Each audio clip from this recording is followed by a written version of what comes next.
Bonjour tout le monde, merci de nous suivre sur Studio Saint-Jean. Aujourd'hui, on est à Sainte-Blaise, à 15 minutes de la ville de Saint-Jean, seulement dans une ambiance champêtre pour voir l'Arche de Zoé et parler de leur activité qui va avoir lieu les 13 et 14 juillet, une activité familiale où tout le monde qui aime les animaux est bienvenu. Alors, on pourra en savoir plus. Écoutez-nous. À tout de suite. Ici Louis Lemieux, votre fier député de Saint-Jean. Ce que vous regardez en ce moment sur YouTube ou Facebook, c'est Studio Saint-Jean, la chaîne télé de votre député au service de la communauté. Une équipe d'intervieweurs bénévoles que vous découvrirez au fil des entrevues et des vidéos vous fait découvrir notre monde, ce qu'ils font, comment ils le font, pourquoi ils le font, dans les secteurs d'entreprise, dans les secteurs culturels, secteurs communautaires. Bref, c'est un outil pour mieux communiquer plus, pour mieux se connaître et mieux travailler ensemble, comme ceci.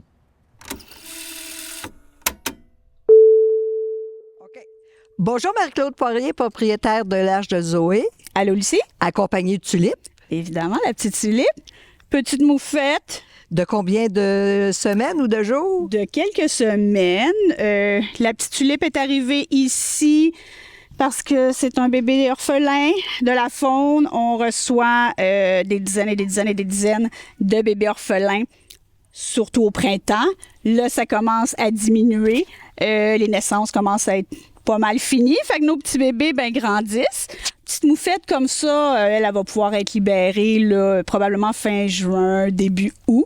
C'est quand même rapide pour les petites moufettes. Fait que présentement, on a des moufettes, on a des bébés marmottes, on a des bébés ratons laveurs, on a un bébé bernache, etc., etc.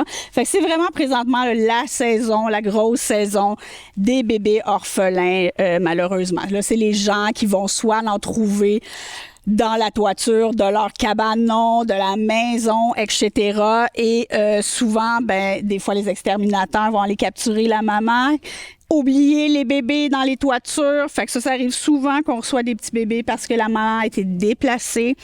Malheureusement, là, on s'entend qu'ils sont orphelins à cause de l'humain. Des fois, c'est maman qui se fait frapper dans la rue. On a un petit opossum qui a été retrouvé sur le cadavre de sa maman qui s'était fait frapper.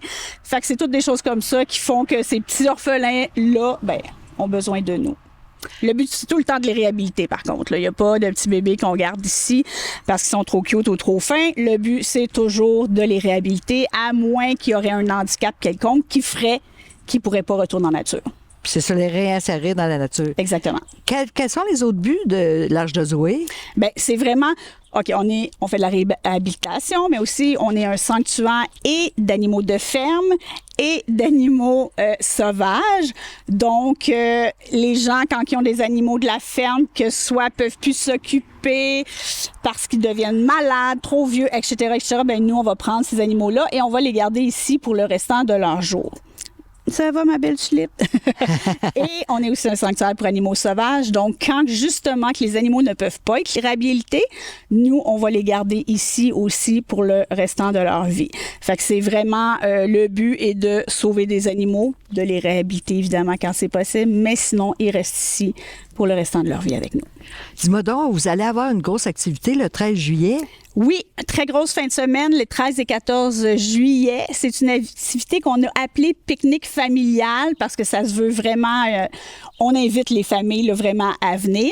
Le but, évidemment, c'est de ramasser des sous là, pour s'occuper de tous ces petits bébés-là jusqu'à temps qu'ils soient prêts à repartir. On entend par là, ils ont souvent besoin, il y en a beaucoup qui ont besoin de soins médicaux, qui arrivent complètement déshydratés ou quoi que ce soit. Il faut tout vermifuger et vacciner ces animaux-là, comme nos moufettes, nos bébés ratons laveurs, là, que je dis, je sais plus, on doit être rendu à 40, doivent être absolument vaccinés contre la rage aussitôt qu'ils arrivent. Fait que ça, c'est des gros frais. On a nos ratons laveurs, les bébés ratons laveurs. On en a qui sont nés tôt dans la saison, qui vont pouvoir être libérés mi-automne environ, mais on en a qui sont nés plus tard dans la saison, qui vont devoir rester ici 1 an. Jusqu'au printemps prochain. Fait qu'1 an, plusieurs ratons laveurs, ça mange beaucoup, ça a besoin de d'autres vaccins, de vermifuges, de manger, puis quand même, ils mangent de la moulée pour chat ou chien, dépendamment de leur âge. Et ensuite, ils mangent aussi des protéines, des fruits, des légumes. Fait que oui, c'est un investissement quand on accepte de prendre des bébés animaux comme ça. Là, ça peut durer très, très, très longtemps. Fait que c'est pour ça qu'on a vraiment besoin d'augmenter là, notre petit coffre. Il faudrait qu'il soit un petit peu plus rempli là, pour être capable de toffer cette saison-là.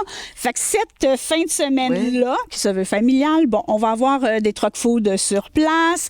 On va avoir notre mascotte, bien évidemment. Il y a le parc pour les enfants. Ça va être vraiment, venez pique-niquer.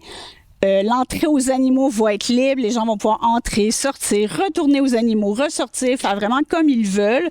Il va y avoir une bonne dizaine d'artisans sur place aussi pour que les gens, s'ils veulent, c'est tous des artisans des alentours. Fait que quand les gens veulent l'encourager, ben ça, c'est super. Il va y avoir jeu gonflable. Là, c'est sûr que j'oublie plein d'affaires, mais il va y avoir une tatoueuse sur place le dimanche pour tatouer nos animaux. Surtout nos petits animaux de la faune, est en train de faire les dessins maintenant. On va pouvoir les mettre sur notre page. Puis elle, ce qui est super le fun, c'est qu'elle va faire à peu près 10 tatous dans sa journée. Elle charge 120 $. Elle garde 20 $ pour elle et elle remet le 100 $ à l'Arche de Zoé. Fait que ça, c'est super apprécié. Là, elle est vraiment...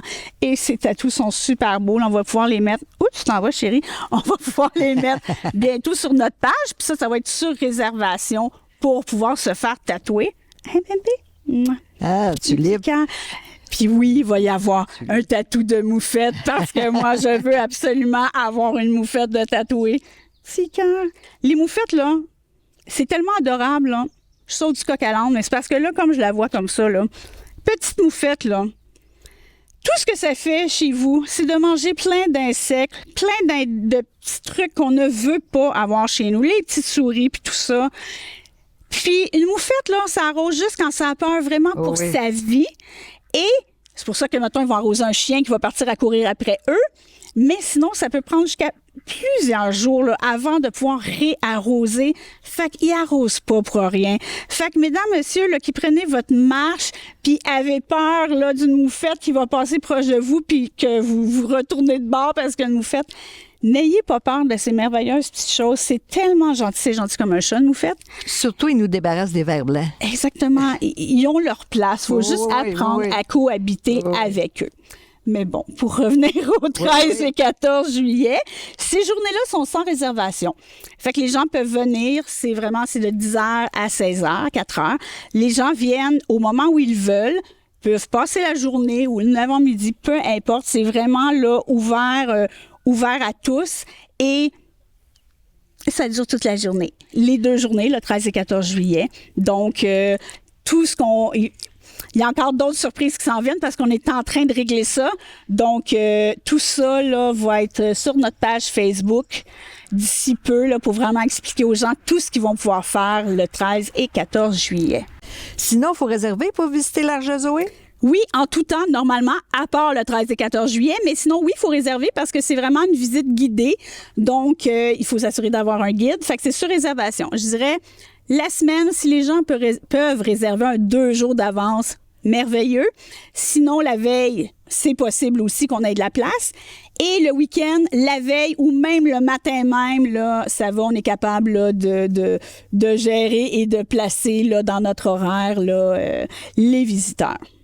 Vous avez aussi une roulotte où est-ce que les gens peuvent passer une nuit ici? Oui, on a une activité qui s'appelle 24 heures à la ferme. Les gens viennent 24 heures. Ils vont pouvoir nous aider dans nos travaux, dans les soins des animaux, toujours s'ils le veulent. Des fois, c'est une maman qui a un petit bébé de 2 ans, on s'entend, ils feront probablement pas ça, mais ils vont nous aider à donner l'eau, à donner le foin, ils vont pouvoir aller ramasser les œufs au poulailler pour le petit déjeuner du lendemain. On fait les activités plus tranquillement, puis on les fait sur 24 heures. Ils vont pouvoir promener un alpaga ou un mini-cheval aussi.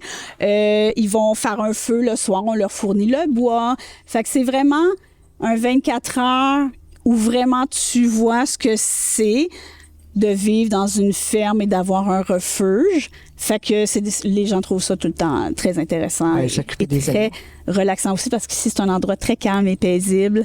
Fait que quand la folie est finie des soins et tout ça, la ferme, elle reprend tout son calme et tout ça et c'est très, très, très relaxant et ressourçant pour les gens.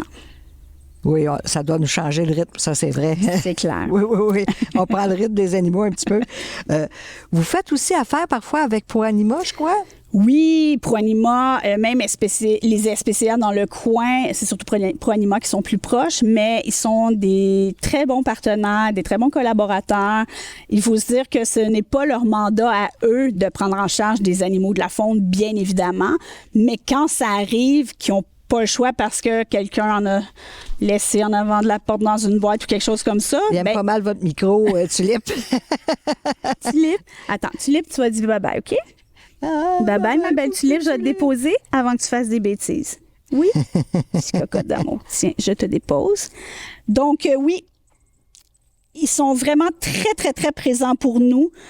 Aussitôt qu'ils ont des appels ou qui vont chercher un animal de la faune blessé ou qui est à quelque part où ça n'a pas de sens qu'il reste là, vont nous appeler, vont même nous les apporter, les animaux.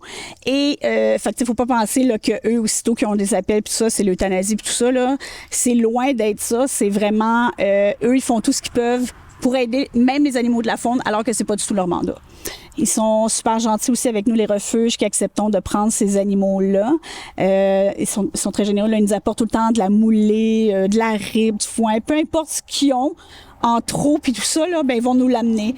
Fait que nous, ça nous aide beaucoup. Fait que c'est comme, on prend des animaux, mais eux nous donnent quelque chose en retour. Oui, ils sont généreux. Oui, exactement. Ouais, ouais.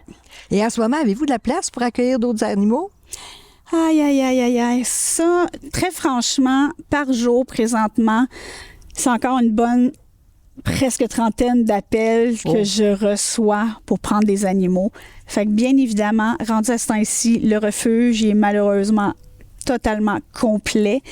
Va même falloir qu'on construise des nouveaux enclos pour les bébés qui vont sortir de la pouponnerie bientôt. Là, il y en a quelques-uns qui sont encore au lait, qui sont encore dans la pouponnière, mais bientôt, il va falloir qu'ils aillent dans des enclos. Je manque d'enclos. Je vais devoir construire des enclos pour ces petits bébés-là qui ont dépassé notre quantité. Mais tu sais, c'est très, très, très dur de dire non. Mon cœur se fend à chaque fois que je dis non. Mais à un moment donné, j'ai pas le choix parce que j'ai juste 2 mains, il y a juste 24 heures dans une journée, il y a juste 7 jours dans une semaine. J'aimerais tellement ça que tout ça... mon Dieu, avoir 4-6 mains, là. Je pourrais tellement aider plus d'animaux, mais bon, c'est pas ça la réalité. Fait que non, malheureusement, là, présentement, il n'y a plus de place. Il y a des cas qu'on va accepter pareil. Un blessé, c'est sûr qu'on va pas dire non, on le prendra pas, tu sais. Fait qu'il y a des exceptions parce que j'en attends un présentement, là, un blessé qui a un visage là, vraiment amoché. Fait que dans ce temps-là, je peux pas dire non. Mais au moins, il est pas dans la pouponnière parce que la pouponnière, là, elle est complète. Fait qu'on prend encore des blessés ou des trucs comme ça. Mais c'est ça. Mais faut que les gens sachent que ça nous déchire d'avoir à dire non. C'est vraiment parce que là, on ne peut plus dire oui. On le sait, souvent les gens ils sont fâchés parce qu'on dit non, mais malheureusement, nous, on en est rendu là. Puis on sait que c'est pas drôle là, quand les gens ont un animal qui est en avant de la porte, qui pleure, puis tout ça. Moi, j'essaie de les retourner, de les envoyer à une autre ressource ou de les aider du mieux que je peux. Mais, puis là, c'est ça aussi qu'on va essayer de faire, c'est d'essayer de voir que les gens, est-ce que cet animal-là a vraiment besoin d'aide? Est-ce que tu peux pas faire quelque chose pour qui reprennent le cours normal de sa vie, qu'on le dérange pas, puis tout ça. Fait que souvent, les gens vont nous appeler.